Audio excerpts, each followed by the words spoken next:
好，感謝主嚇。我哋咧從今週開始就進入到咧一個新嘅系列嚇。咁佢係咧今年4月份呢一個春季長老同工嗰個訓練嘅信息。咁咧題目叫做同心合意，以及咧使徒行傳極重要的方面嚇。咁喺呢度咧俾弟兄姊妹有個補充資料就係2008年咧，當時咧我哋咧應該係冬訓嚇，有一個咧《使徒行傳》嘅結晶讀經，所以咧其實《使徒行傳》嗰個結晶讀經咧眨眼咧即係17年前進入過，咁亦都2009年咧就嗰個新春華語特會，咁當時嘅題目就叫做《使徒行傳》嘅繼續嚇。咁相信弟兄們有感覺，隔咗10幾年，盼望咧亦都藉住呢一次呢一個咧長老負責弟兄嘅訓練，帶我哋咧又一次進入到呢一個使徒行傳嘅交通裏面，好，咁所以個題目咧佢係咁樣分嘅嚇。第一，同心合意，以及咩咧？使徒行傳極重要嘅方面嚇，極重要嘅方面。咁如果我哋翻開咧嗰個目錄嘅話咧，第2、第3篇都係同咧同心合意有關嘅。咁到第4到第8篇咧，就係講到啦嚇，使徒行傳極重要嘅方面。咁然後咧，第一篇係咩咧？第一篇咧係一個引言嚇，或者係一個一個引子咁嚇。不過第一篇歌目非常豐富嚇，亦都非常之長。好，我哋一同讀下就進到第一週或者話第一篇嗰個題目《使徒行傳》的繼續。基督團體的繼續Amen。咁所以咧喺呢度我哋要留意喺呢度有個發表叫做《使徒行傳》嘅繼續所以咧《使徒行傳》我哋唔係進到咧1至28章，其實我哋進到咧由28章之後直到如今如今咧還未結束呢個《使徒行傳》咧還在咧繼續着。好嘛？咁所以我哋唔單止係讀歷史上嘅《使徒行傳》，其實咧我哋係有份今天咧《使徒行傳》嘅繼續咁而呢個繼續請留意佢咧係就再唔係咧嗰個單個嘅基督或者話個人嘅基督，乃係咩咧？乃係咧呢位團體嘅基督係基督在佢團體裡面嘅一個繼續。可以嘛好，咁一共咧有4個大點我哋先讀第一個大點先。好，請一同讀下。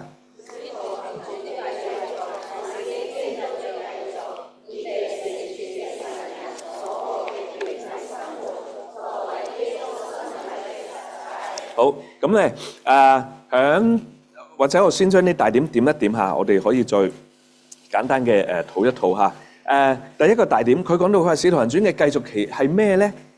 響中文裏面佢話乃係基督的繼續然後咧就以被成全之神人所過團體生活作為基督身體嘅實際。咁響英文裏面咧佢個表達咧係咁樣嘅佢話咧呢一個使徒行傳嘅繼續其實就係咧 the continuation of Christ with 同着呢一班被成全嘅神人所過嘅嗰個團體生活。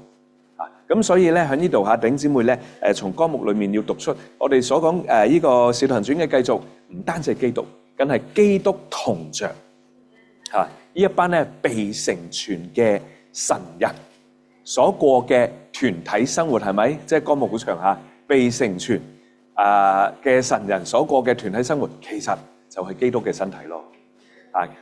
因為咧呢個係你哋影響佢晚年講到基督身體實際嘅一個發表。佢話到底基督身體嗰個實際係咩咧？就係一班被成全嘅神人所過一種團體嘅生活。咁所以如果我哋咁樣去領會嘅時候，使徒行傳嘅繼續其實就係基督同着佢嘅身體，係嘛？基督同着佢嘅身體嘅一個繼續Amen。好，咁呢個咧就係第一大點。好，咁我哋咧睇一睇第二大點好嘛好，先一同讀下。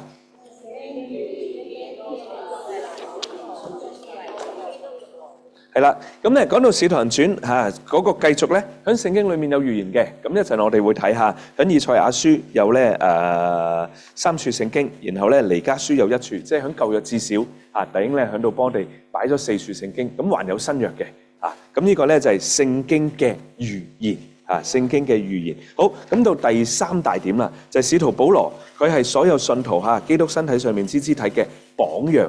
咁喺呢度咧有一個榜樣就係保羅，佢喺嗰度咧活基督顯大基督，而佢呢個活基督顯大基督其實就係呢位基督嘅繼續就係呢位基督嘅繼續。所以我哋講下，我哋話咧，我哋要有份於使徒行傳嘅繼續，其實我哋需要咧成為呢位基督嘅繼續。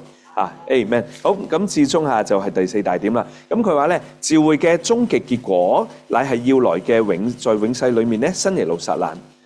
咁新耶路撒冷就所神圓滿永遠嘅彰顯。咁呢個咧，應該係我哋今天跟隨使徒保羅嘅榜樣。嗰個榜樣係咩咧？全然放膽宣揚神嘅國，教導主耶穌基督的事，毫無阻礙。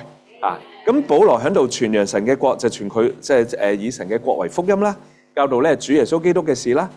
咁呢一切嘅實際同埋目標，其實就係咧終極完成新耶路撒冷。亦都係咁講下。咁而呢一節聖經咧就係使徒行傳最後一節。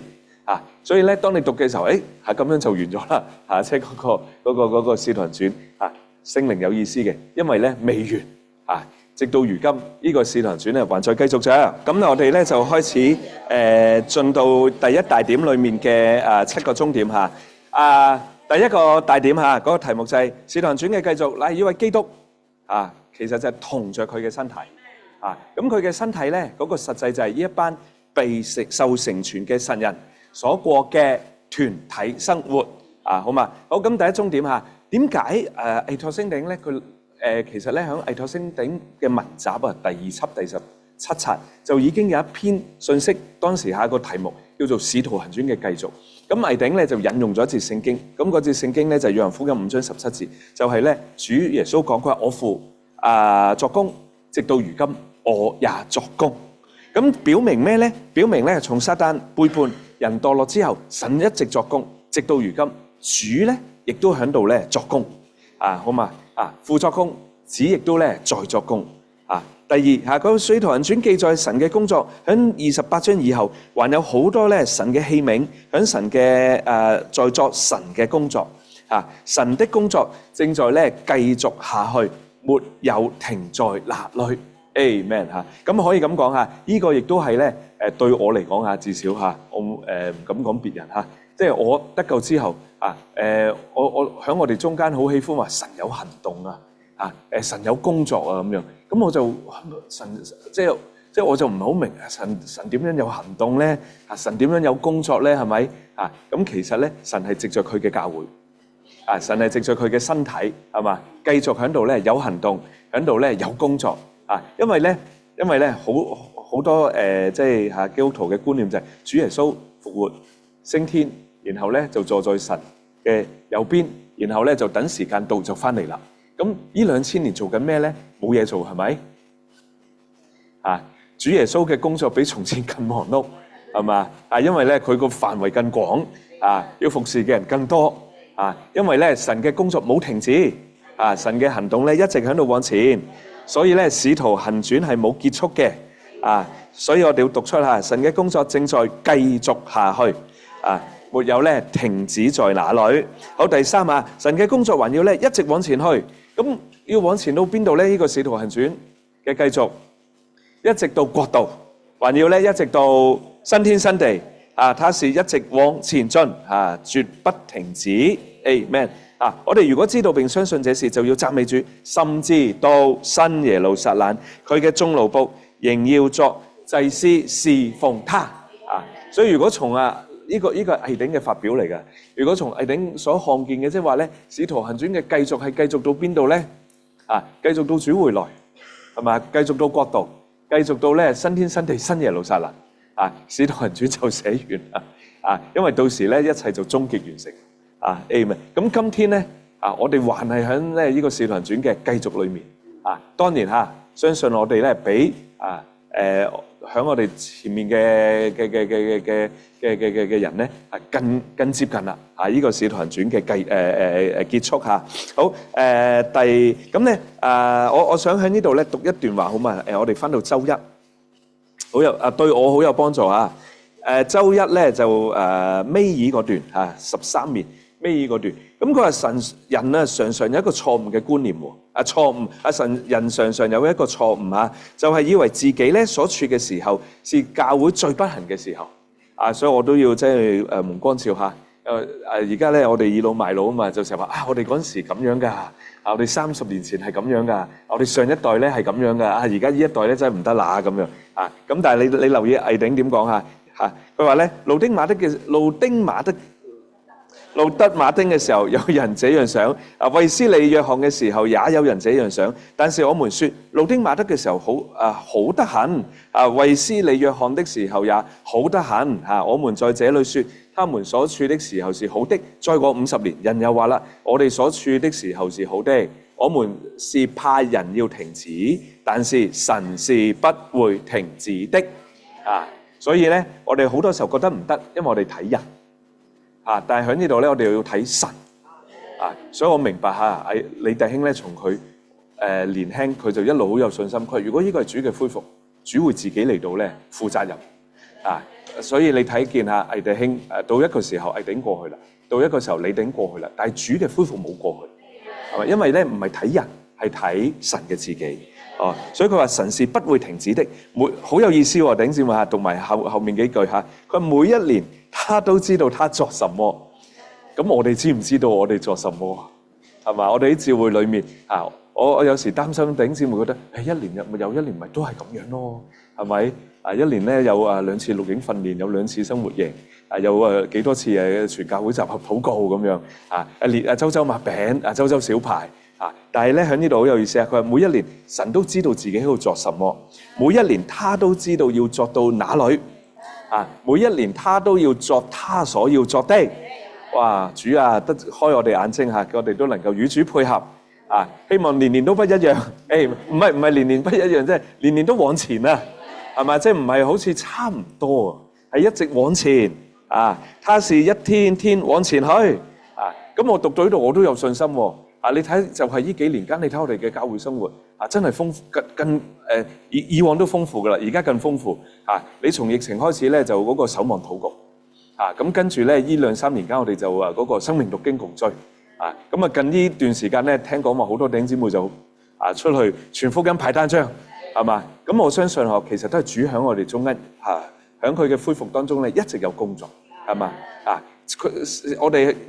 你要知道咧，你每一次上個線讀呢個生命讀經共追我哋就喺度有份於咧使徒行傳嘅繼續我哋出去派個單張傳一次福音，我哋就喺度咧有份於呢個繼續我哋咧每一次嗰個守望禱告提名禱告其實我哋就喺度繼續緊，即係讓神能夠有行動啦神是一直往前的哈利路亞，他是一直往前的好嘛所以我都要受調整唔好再講話哎呀而家唔得以前就好咁樣我哋最初分別出嚟哇嗰個靈真係好強㗎哎呀而家真係哎呀係嘛咁但係唔好睇人我哋要睇見咧神係嗰位奮力活動嘅一位好咁頭3個終點然後我哋嚟到第4個終點啦。咁第4個終點咧，其實就係《使徒行傳》28章31節最後嗰節嘅一個注解嚟嘅咁呢個注解點講咧？佢話聖靈咧係藉着基督嘅信徒係咪或者話門徒們傳揚基督，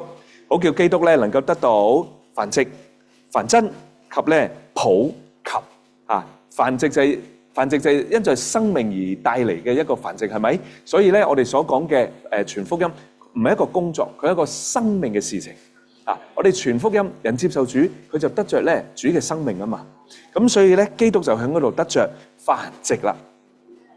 1傳10，10傳8或者用嗰個倍數就係1個變2個，2個變4個，4個變8個，咁嗰個就係繁增啦。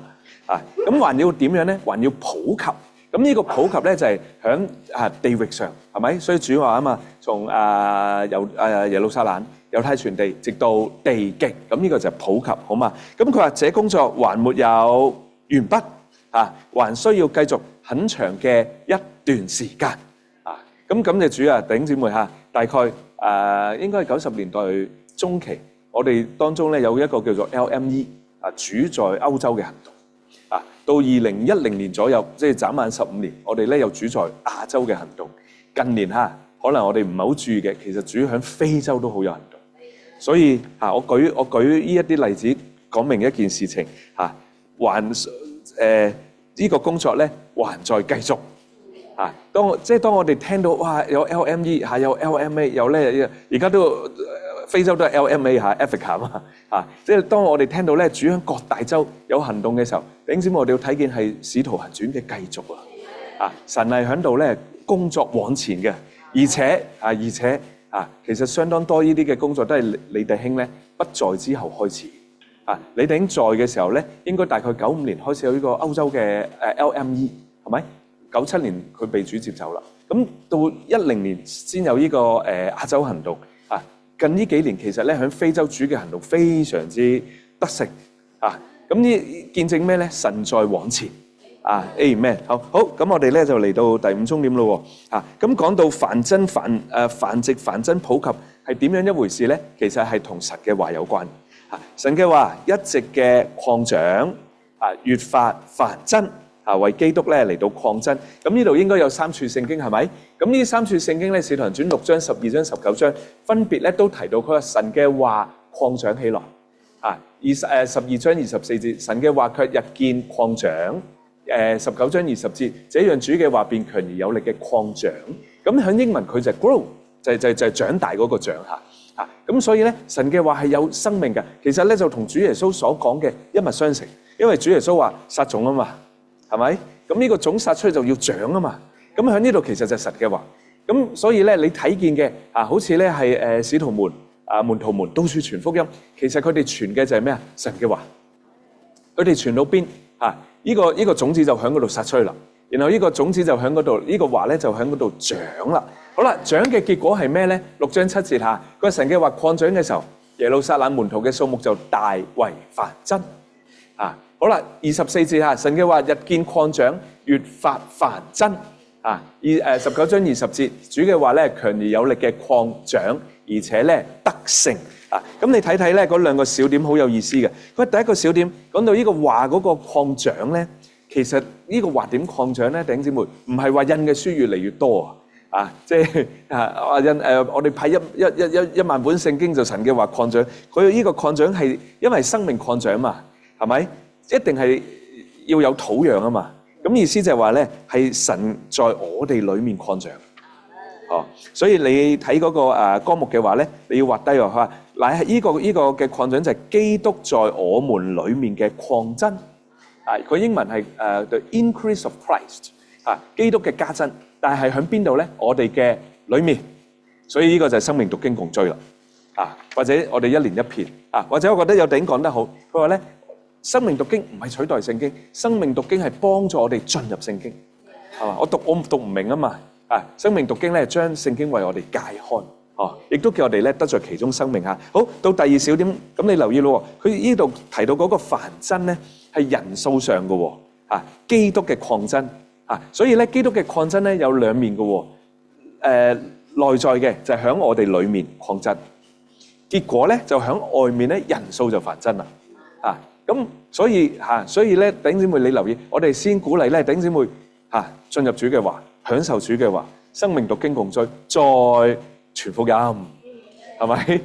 先讓咧呢個話喺我哋，先讓基督喺我哋裏面擴增。再響人數上擴增咁你諗下都抵㗎食6晚，然後出去1晚啫嘛，係咪即係6晚即係每晚15分鐘嘛，係咪6晚係咁吃要基督喺我哋裏面擴增然後咧當我哋出去人數就繁增好啦，第3小點結果係咩咧？主就將得救嘅人天天和我們加在一起，係咪？所以佢引用嘅經文就講到啦，佢話咧佢話門徒加添歸主加添歸主。咁主係咩咧？你喺咧使徒行傳你睇見呢位我哋嘅主咧係嗰位復活升天身體嘅頭啊嘛，所以加俾頭嘅就係佢嘅肢體啦，就係基督身體上面嘅肢體。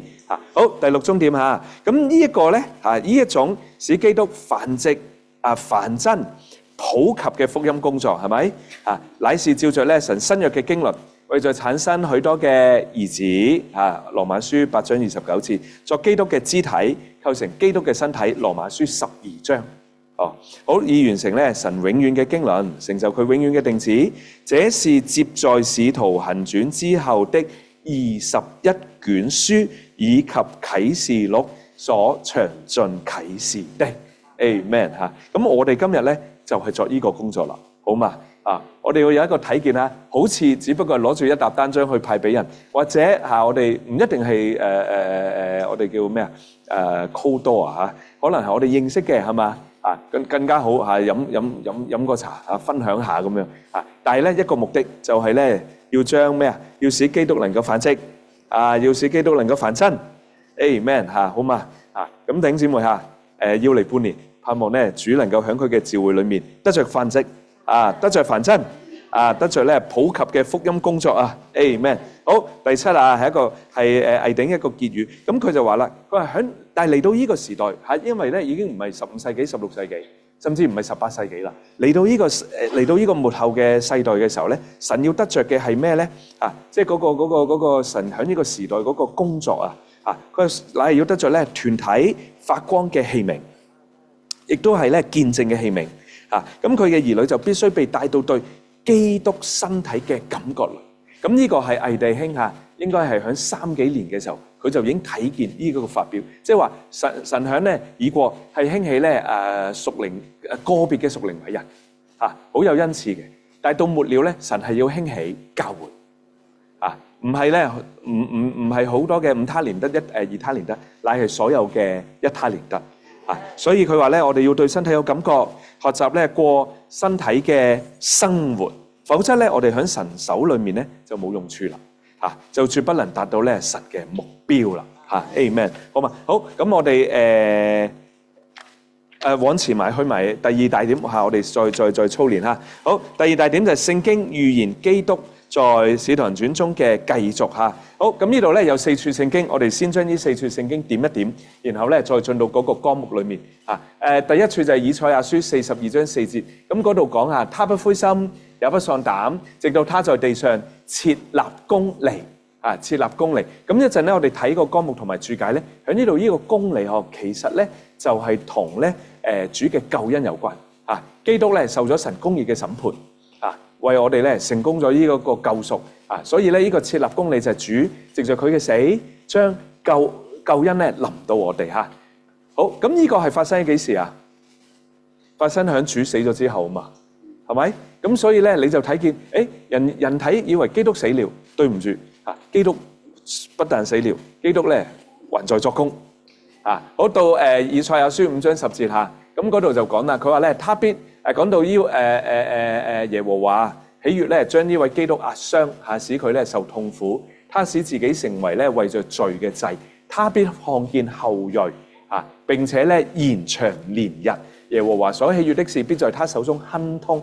咁呢度講到咧他必看見後裔嘅意思就係呢一位基督佢咧要看見佢嘅後裔咁我咧就未見過我阿爺嘅，點解咧？我係咪佢後裔但係我生嘅時候佢已經不在啊嘛，佢死嘅時候我未生啊嘛，係咪？所以佢就冇睇見過我呢個後裔但係基督睇見我哋呢一班後裔因為咧佢唔單止釘死嘅一位，佢更係復活嘅一位，所以意思話佢今天還在作工佢喺度咧，佢即係呢個使徒行傳還喺度繼續緊㗎所以咧基督在復活裏唔單止將我哋產生為後裔，而且咧佢更看見我哋呢班後裔。咁留意下呢個後裔咧，一陣提一提佢英文係單數嘅 seed 唔係眾數，即係所以響基督嘅眼中就係一個係一班團體嘅後裔，延長呢個延長年日他曾死過，如今又活了，直活到永永遠遠好，咁然後咧11節他必看見自己勞苦嘅果效。咁佢嘅勞苦就係同佢嘅釘死有關啦。咁然後咧從佢嘅復活裏面一陣綱目裏講到咧有佢嘅7方面，佢就心滿意足啦。好，第4處聖經預言到基督嘅呢一個咧作為嗰個繼續佢就講佢話咧伯利恆以法他，你在猶大諸城中為小，將來咧必有一位從你那裏為我而出，在以色列人中咧作掌權者，他是亙古從太初而出咁我哋以往咧一般嘅觀念就講到呢位基督從太初而出嘛係佢英文好似係 from ancient time 就係從以過永遠進到咧時間裏面，就係指佢嘅成為人係咪？但係咧一陣咧我哋讀下，當你頂咧喺生命讀經嘅時候，佢就解開，佢話呢一個太初而出呢個出係英文係 goings forth。goings 就係唔單止一次嘅出，佢係一直嘅出，係多次嘅出咁一陣喺歌目裏面，我哋就指出下基督有幾多次嘅出，好嘛？好咁咧，將呢4節經文我哋點咗之後咧，咁我哋就先讀咗嗰4個終點先好，第一個終點就係咧42章4節係咪？基督在地上設立神嘅公理當這事完成了，佢就能夠再來啦。咁喺地上設立公理係咩意思咧？嗰節聖經其實就係佢設立咗神嘅救恩設立神嘅救恩。咁佢話呢個救恩咧就係神喺基督身上公義審判嘅結果。咁所以如果你咁樣睇嘅話，頭先我哋讀嘅呢章呢節聖經直到他在地上設立公理，就同佢嘅死有關，係咪？佢嘅釘死佢受神咧公義嘅審判。咁結果佢為我哋成功咗呢個救恩所以佢就將呢個救恩咧臨到我哋，就係呢度所講啦。佢在地上設立公理如果呢個救恩唔臨到我哋咧，主嘅死就冇公理啦。OK， 好，咁呢個咧係第一個好，咁到第二終點就係講到咧以賽亞書53章10節係咪？他必看見後裔後裔延長年日。好，3個終點就解釋嘅。首先呢一個後裔係一個團體嘅後裔其實就教會就係基督嘅身體，佢係一粒麥子落在地裏死了，我哋就成為佢許多嘅子粒，係咪？咁咧然後耶和華作基督作耶和華嘅僕人咧乃係咧復活嘅賜生命者，就係如今係嗰個賜生命嘅靈啊嘛，佢就產生咗一個後裔現建造嘅身體作佢嘅延續，使咧耶和華喜悅，使咧基督得滿足所以頭先第一嗰個42章4節就同佢嘅釘死有關，到呢個53章第10節就同佢嘅復活有關，係咪？佢在復活裏成為賜生命嘅靈，重生我哋成為佢嘅團體後裔好啦，咁基督嘅延長年日有咩意思咧？其實就係指基督今日咧活喺我哋裏面，係咪？佢藉着活喺我哋裏面咧延長年日真係好有意思人咧一代一代過去，但係基督咧一直進到信徒嘅裏面喺度咧延長年日Amen 好，咁然後咧仲有所以佢話佢嘅信徒作佢嘅身體，就係佢嘅延長Amen 咁。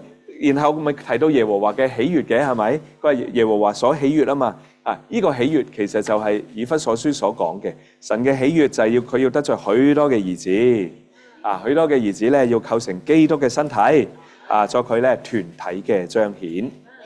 好到我快少少因為咧個歌目好多，咁咧到11節咯他必看見自己勞苦嘅果效，咁嗰個自己就係佢必看見佢魂佢嗰個魂勞苦嘅果效就心滿意足啦。好，咁咧原來呢一個基督嘅魂嗰個勞苦嘅果效咧，包括咗咧7方面嘅。咁我哋稍微點一點第一點係咩咧？佢就作為嗰個經過程嘅一位，佢本來係末後嘅亞當，係咪？成為咗賜生命嘅靈分賜生命，帶來繁殖所以第一點你可以間低末後嘅亞當。好啦，第二點喺佢嘅復活裏面咧，佢成為咗咧居首位者居首位者就係在萬有中能夠咧居首位。歌羅西書講基督從死人中復活嘅首生者使神嘅身造有新嘅起頭，並使基督成為身體嘅頭。好，第三點佢作為咧神而人者基督咧喺人性裏由神所生，就成為咗神嘅長子有神性，亦都咧有人性，作咗嗰個模型使許多兒子能夠模成佢嘅形象。咁第4小點咧，佢就作為嗰個復活嘅生命，重生我哋使我哋成為佢嘅弟兄，神許多嘅兒子家中嘅親人，神嘅國同埋咧寶貴嘅產業好，第5小點，佢作為一粒麥子作為一粒麥子，基督如今咧就成為咗許多嘅子粒啦。啊，呢啲嘅子粒同佢成為佢嘅擴增。啊，我哋係嗰一個餅。啊，好，咁到第6小點，藉著咧佢釋放生命嘅死，分賜生命嘅復活，佢就產生了團體嘅後裔。啊，作為咧佢魂勞苦嘅果效。好啦，喺復活裏，佢睇見咧呢一啲嘅後裔，佢就心滿意足。啊，好，第7下，佢作為信徒嘅生命，啊，復活嘅基督，乃係咧呢一個新人，佢係一切又在一切之內。啊 ，Amen。啊，點係有啲多嘅，但係咧簡單嘅就係、是、第一，佢係嗰位咧末後嘅亞當。啊，第二，佢作咗咧居首位者。第三，佢係咧神而人者。第四，佢係咧復活嘅生命。第五，佢係咧一粒麥子。第六，佢咧產生咗團體嘅後裔。哦，第七，佢係咧我哋嘅生命。Amen 嚇，可以嗬。Amen。好，咁啊再往前啊，第四終點講到咧呢個嚟學習真理嚇，彌迦書5章2節啊，講到咧呢位基督成肉體，生於咧伯利恆，係咪？啊，他從亙古，從咧太初而出。但係正如我呢度係啦 ，OK， 我呢度有嘅。啊，佢英文咧係 going forth。啊，所以咧第一小點就講啦，佢話基督嘅出來嚇嗰個 going forth 係一件咧繼續不斷嘅事。啊，唔係一次，而係咧繼續不斷。咁有幾多次咧嚇？嗱，我哋就沿住嗰個第一小點嗰個綱目睇咯。第一你可以寫低嘅嚇。佢第一次嘅出來就係佢嘅成為肉體，啊，可以嘛？好啦，佢繼續出來。第二係咩咧？人性生活。啊，第三佢嘅受死。第四咧佢嘅復活。第五咧佢嘅升天。第六咧就係佢作為嗰個終極完成嘅靈咧澆灌落嚟。啊，即係主原來使徒行傳啊，當佢澆灌嘅時候，都係基督嘅出來啊。啊，第六係嘛？第七係咩咧？第七，原來當呢個福音一路喺度傳揚，一路擴展嘅時候，其實就係基督繼續出來啊！所以有7步嚇，至少喺呢個歌目得唔得？我唔需要重複啦，係嘛？從成肉體釘死，sorry，成肉體人性生活受死復活升天啊，然後咧澆灌啊，甚至原來我哋而家每一次出去傳福音，就係叫基督出來啊 ，Amen 啊！所以咧唔係我哋出來，而係咧基督出來 ，Amen 嚇。好，佢話這都是基督出來的重大步驟。好啦，佢嘅出來有冇停止過？今天仍在繼續啊！咁要出來出到幾時咧？啊，直到佢嘅嗱，第二小點又有3個點嘅喎嚇，裏面出來出到幾時咧？出到佢嘅回來。啊，咁佢嘅回來係點樣咧？就係佢同着得勝者，啊，回來咧擊敗敵基督，並將咧敵基督扔在火湖裏。咁呢個就係咧我哋所講嗰個哈米吉頓大戰啦。啊，就係主就係真係就係最後一日啦。啊，然後咧召會時代結束，啊，國度時代就開始啦。啊，好，呢個第一下。咁第二點係邊個咧？第二樣咧就係撒但被扔在無底坑裏。啊，咁呢個係1000年嘅事嚟嘅。還有咧第三就係基督設立佢嘅寶座作王掌權。啊，好啦，那時他的顯現就完全了。啊，咁所以今日我哋喺邊度咧，弟兄姊妹？我哋就喺第一小點同埋第二小點中間，係咪啊？啊，即係主還未回來啊嘛。啊，但係你留意喎，成肉體釘死復活升天，那靈澆灌都結束咯喎。咁今日我哋主要向邊一步啊？係啦，咁今日其實我哋主要就係咧，藉著福音嘅傳揚，係咪將呢位基督擴展到咧整個居人之地啊？所以正如我頭先講下，即係主嘅恢復到末了，你睇見咧一直開展，一直開展，一直開展嚇，要往全地去，要往咧居人之地去。其實就係讓基督一再嘅出來，係嘛？出到一個時候咧，啊，身體建造好啦，啊，辛苦預備好啦，主可以翻嚟啦，就係後面嗰3步啦。咁嗰3步咧，一天啊，即係主一翻嚟啊，第一同咗得勝者啊，然後咧嚟到擊敗敵基督，將佢咧扔在火湖裏啊。咁第二就係咧將撒但扔在無底坑裏啊，唔一樣嘅喎嚇，因為無底坑係1000年嘅嚇。還有咧第三，基督就設立寶座作王掌權，呢個就係1000年國度嘅開始啊。所以咧前面7，後面3，夾埋10啊。咁我哋今日咧就係要從7去到8。知唔知我講？對唔抱歉嚇，即係因為頭先我再嚟一次， 6部基督已經做，其實頭6部主都成就完成咗啦嘛，係嘛？我哋今日就喺第7部啊嘛，咁主等緊就係第8部啊嘛，所以我哋今日就係在第7部，然後帶進第8部啊嘛。Amen， 或者你話帶進8、9、10啦嚇，Amen， 都得嚇，Amen。咁我哋就轉移時代嘅人啦嚇，Amen。好，咁讀埋第5鐘點就可以操練啦，好嘛嚇？咁第5鐘點咧就係新約嚇，除咗舊約之外，其實新約都有預言嘅，預言到咧基督嘅繼續啊。第一處就係咩咧？主話我要把我嘅召會建造在這磐石上。咁弟兄姊妹，你諗一諗，主喺地上，即係主喺地上嘅職事都未有召會，係咪啊？哦，咁主喺地上，跟住佢話我要建造我嘅召會，咁佢幾時建造啊？係嘛？其實你福音書睇唔見召會嘅建造㗎，好嘛？咁你召會產生係從使徒行傳開始㗎嘛，所以你就睇見，當主話我要建造我嘅召會嘅時候啊，其實主就係喺度講緊佢要繼續啊。係嘛？我地上職事即係一個告一個段落，我還有天上嘅職事，Amen。但係彼得咧就冇就聽唔明，係咪？所以彼得就哎呀主啊，你千祈唔好死啊咁樣啊。咁但係主睇見我若不死，我就不復活啊嘛，係嘛？若不復活，我如何開始我呢個天上嘅職事咧？係嘛？好，咁還有另一處咧就係以弗所書4章13到16節嚇。咁今天咧還係喺嗰個應驗過程中嘅。咁最近我哋生活營講過嚇，毅鼎曾經講佢話呢個使徒行傳唔係以弗所第4章係佢最擔心嘅一章。佢話能否真係實現咧？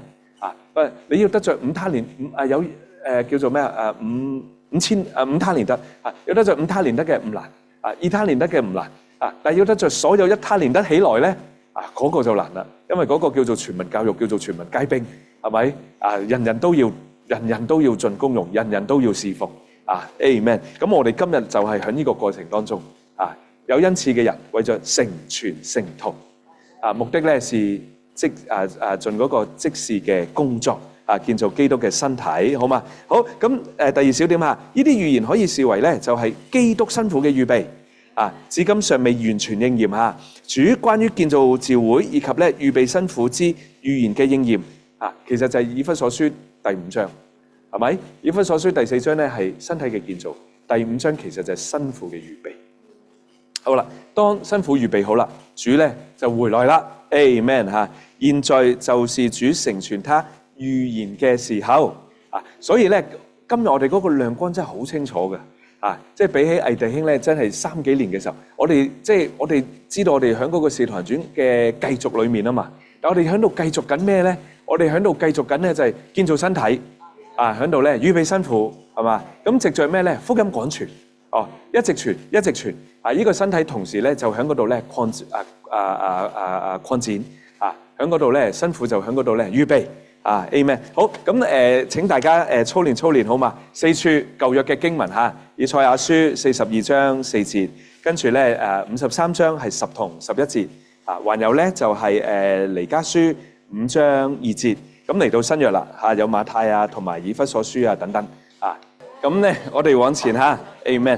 因為第一篇咧你睇睇咧個歌目7版嘅下週咧就5版啦咁所以即係歌目有長有短嘛Amen。咁但係無論如何我哋都要完成佢嘅。我咁到第3大點嗱，第2大點就係基督，第3大點就係保羅，可以嘛？係嘛？第2大點咧就係聖經，即係當然特別包括舊約聖經啦，預言到基督如係使徒行傳嘅繼續。咁嚟到咧第3大點咧，我哋就要睇保羅啦嗱有13個點咯咁咧保羅咧你圈低就係我哋嘅一個榜樣。咁呢個係咩榜樣咧？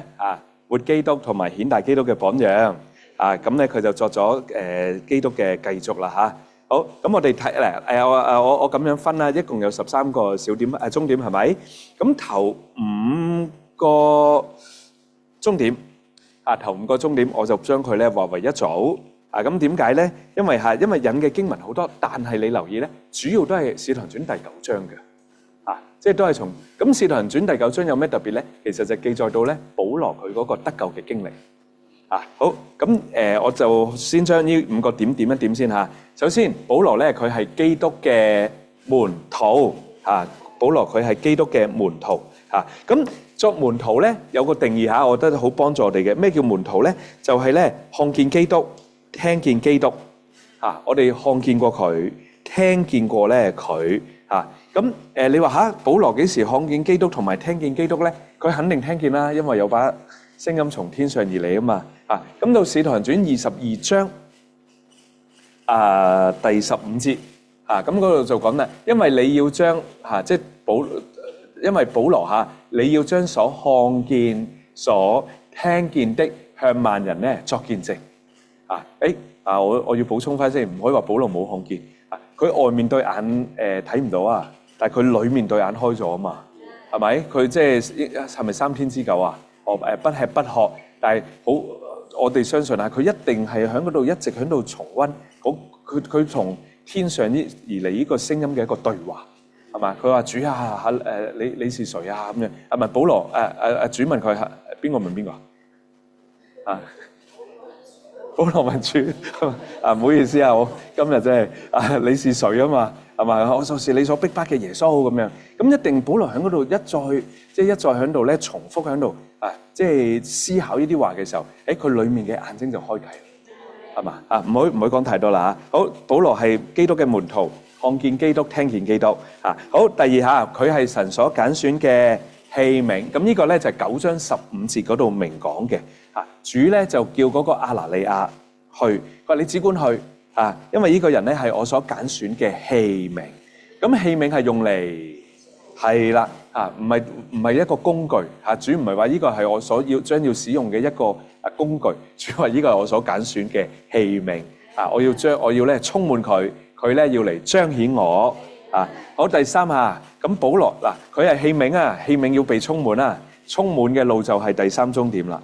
佢係一個禱告嘅人，係咪所以咧9章嗰度就其實咧印咗好多聖經由9章到呢個28章都提到咧保羅係一個禱告嘅Amen。咁特別有意思嘅就係咧佢喺嗰種環境裏面佢能夠咧禱告、唱詩、讚美Amen。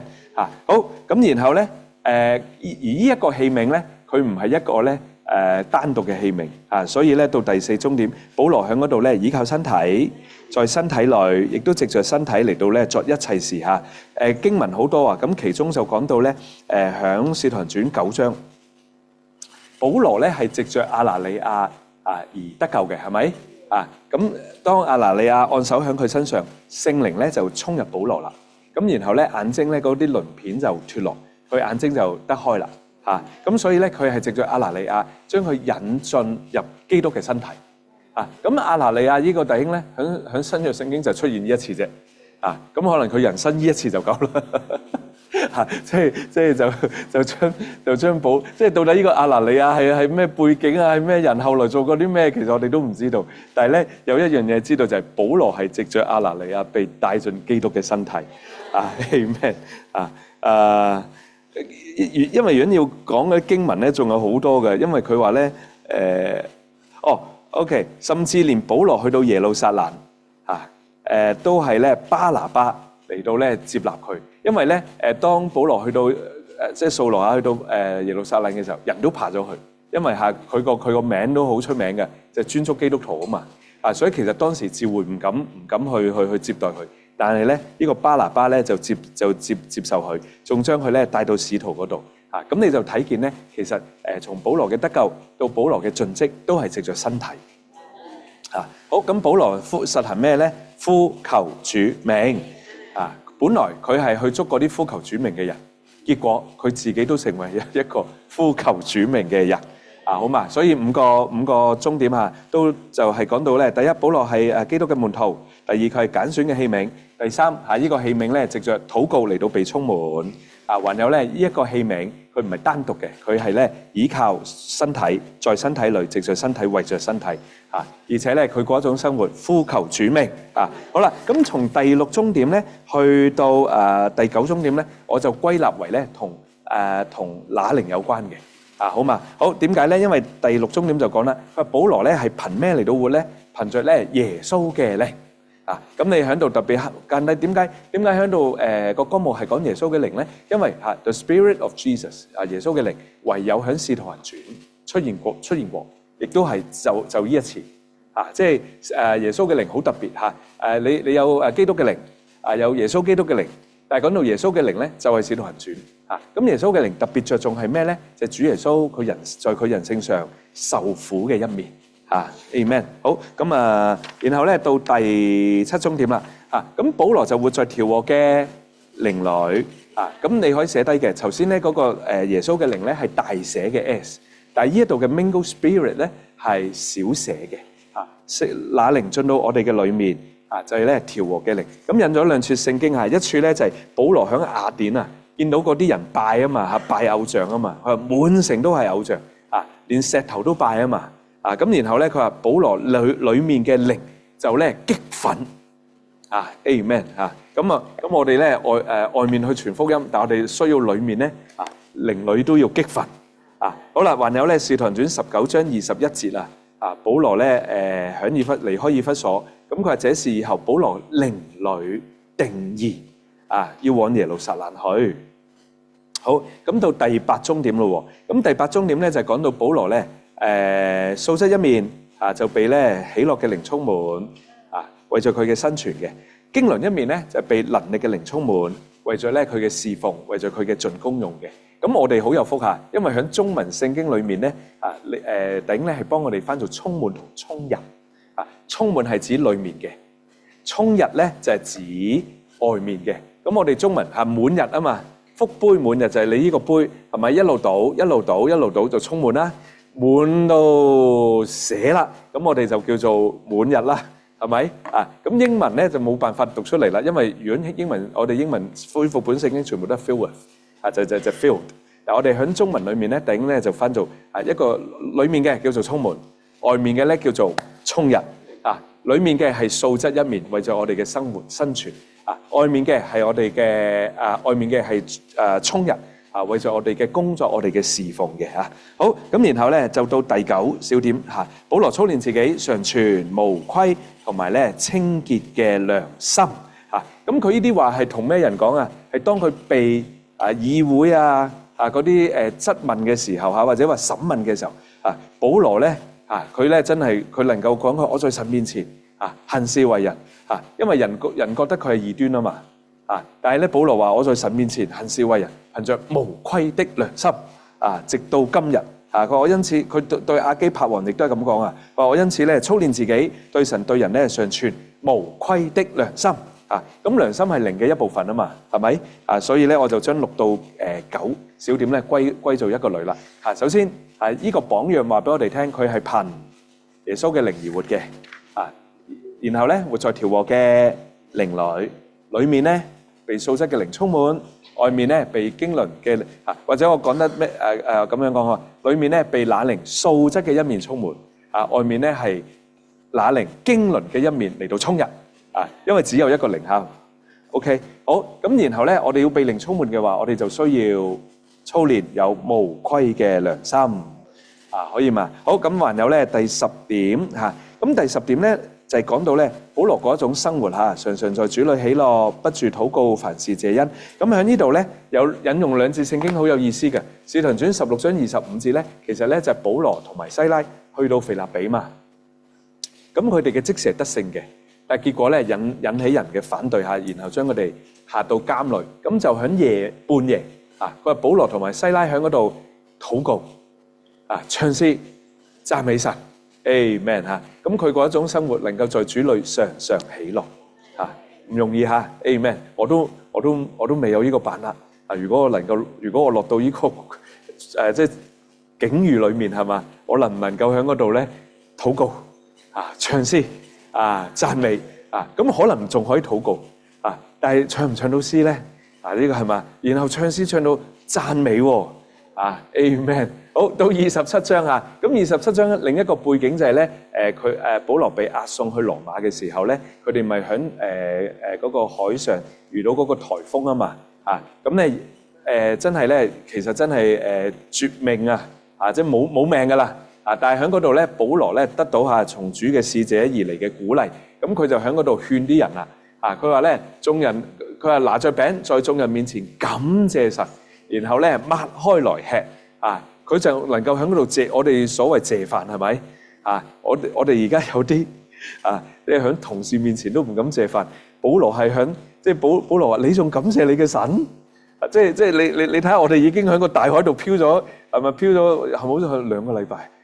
即係打住颱風即係就嚟冇命啦！哇！你仲喺度即係可能都未感謝完就一拳打過去啦！即係喺呢個時候你仲主耶穌咁樣但無論如何，保羅咧就活出神人活出咧神人嘅生活，在主裏常常喜樂，不住禱告，凡事謝恩。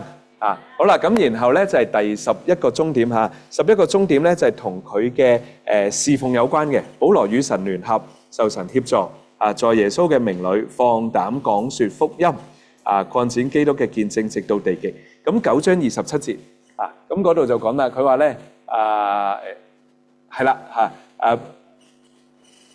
唯有巴拿巴接受保羅，將佢帶到使徒嗰度。咁咧保羅就將佢喺路上怎樣看見主，主又點樣咧同佢說話。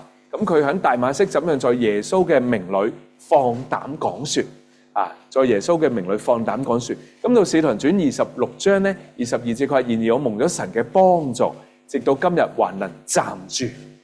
咁因為的確咧經歷許多嘅患難逼迫，但係保羅話有神嘅幫助我仍能咧站住。好，咁咧所以11點咧同保羅嘅傳福音有關。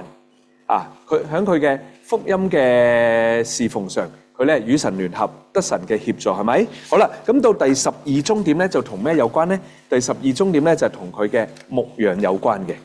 因為第12終點講佢話咧保羅乃係在耶穌人性裏面咧顧惜聖徒，還有咧在基督嘅神性裏面咧嚟到餵養聖徒使在他生活中展示主耶穌嘅話，施比受更為有福。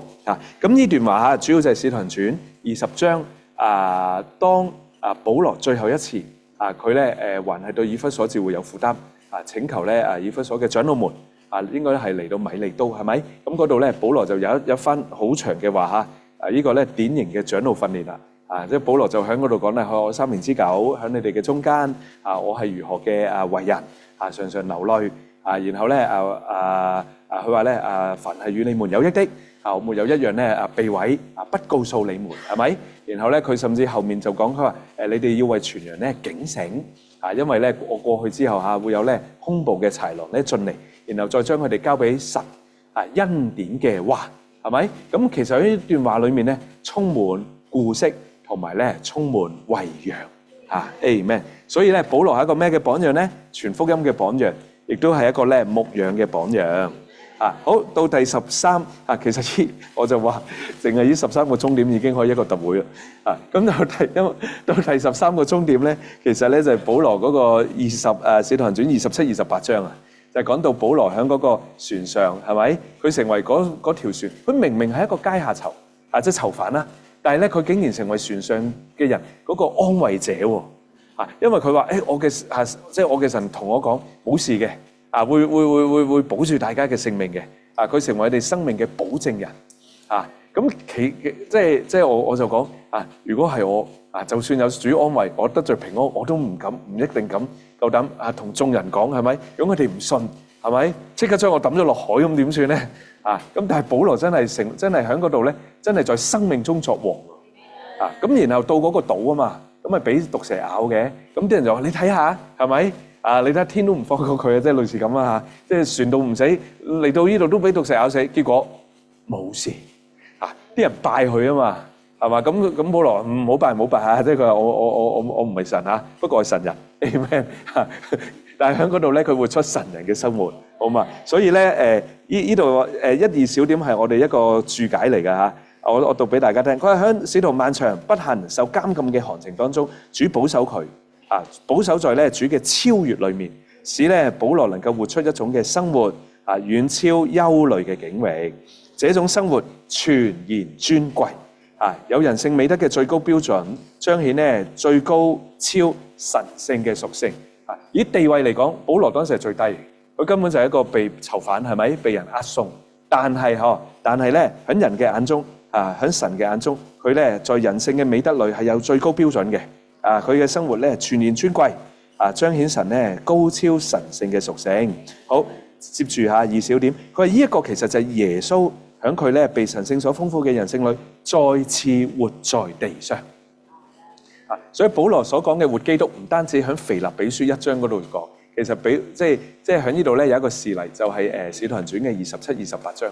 保羅的確咧喺佢嘅呢個呢個行程嘅裏面佢就係喺嗰度咧活基督，係嘛？嗰度冇記載咧，保羅可以咧講一個好長嘅一篇好長嘅道喺嗰度咧即傳福音但係保羅喺嗰度咧活基督。Amen 好，這是從前活在福音書裏那奇妙超絕奧秘嘅神人，藉着佢其中一個肢體，係咪在使徒行傳裏繼續活着？係邊個繼續活着讀翻清楚先，係基督繼續活着，係嘛？但係基督藉着邊個繼續活着咧？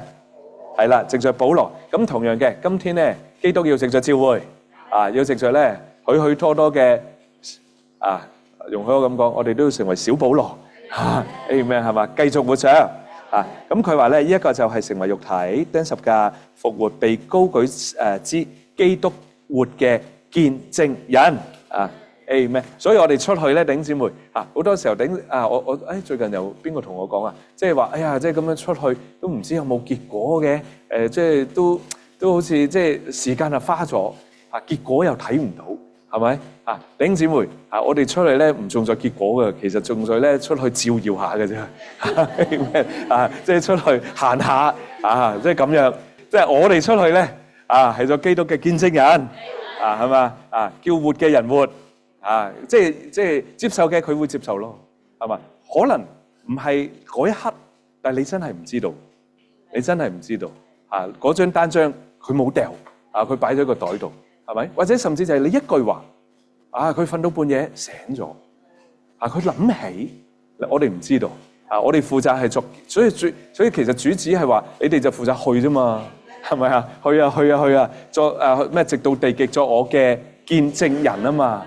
Amen。好，最後結束召會嘅終極完成就係新耶路撒冷咁呢個咧就係神至終啦，圓滿永遠嘅彰顯。咁呢個就係我哋嘅目標，係咪？